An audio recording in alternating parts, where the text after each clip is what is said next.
This is Retro Sports Radio. Visit RetroSeasons.com for more sports history. Mr. Commissioner, will you officially open the Baseball Museum?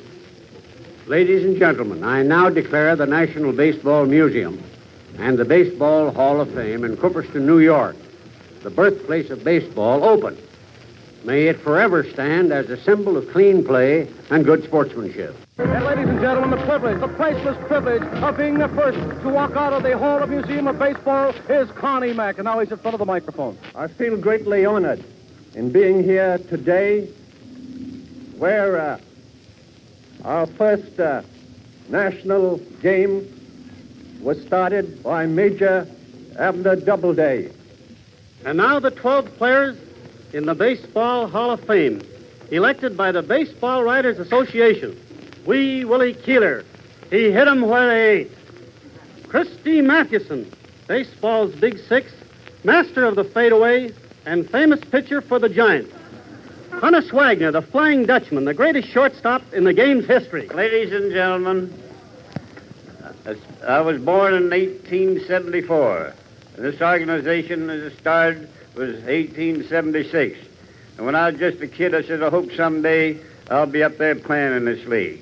And by chance, I did. Now, Connie Mack, the gentleman that preceded me here at the mic, I remember walking 14 miles just to see him play ball for Pittsburgh. However, I want to thank you for being able to come here today. The next memorial to come before the mic is Tris Speaker, greatest defensive player of all time and a great hitter. Thank you, Tilly, and I'm very happy indeed to have been chosen by the sports writers as a member of this great Hall of Fame. Thank you. Napoleon Larry Lajoie, baseball's greatest second baseman and a model of grace. Ladies and gentlemen, I'm very glad to be here today and to meet all the old-timers.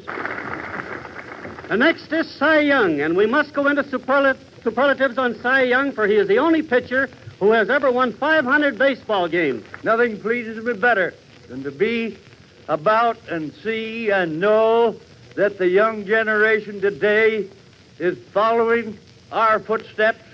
This is about the proudest day of my life. Why, I'd be glad to be the bat boy for such a team as this. Thank you very much. In my dreams, I often think what I could do today with a team like they were if they could be now what they were then. I would have no mistakes to be worrying about, or when they hit those line drives off me, I would have no trouble wondering who was going to get them. I hope someday that some of the young fellows that's coming into the game will know how it feels to be picked on the Hall of Fame. I know the old boys back in there, we were just talking it over. Some have been here long before my time. They got on it, and I worked hard, and I got on it. And I hope that the coming generation, the young boys today, that they'll work hard and also be on it. And as my old friend Cy Young says, I hope it goes another 100 years, and the next 100 years will be the greatest. You know, it seems like an anniversary for me, too, and I'm surely glad, and it's a pleasure for me to come up here and be picked also on the Hall of Fame.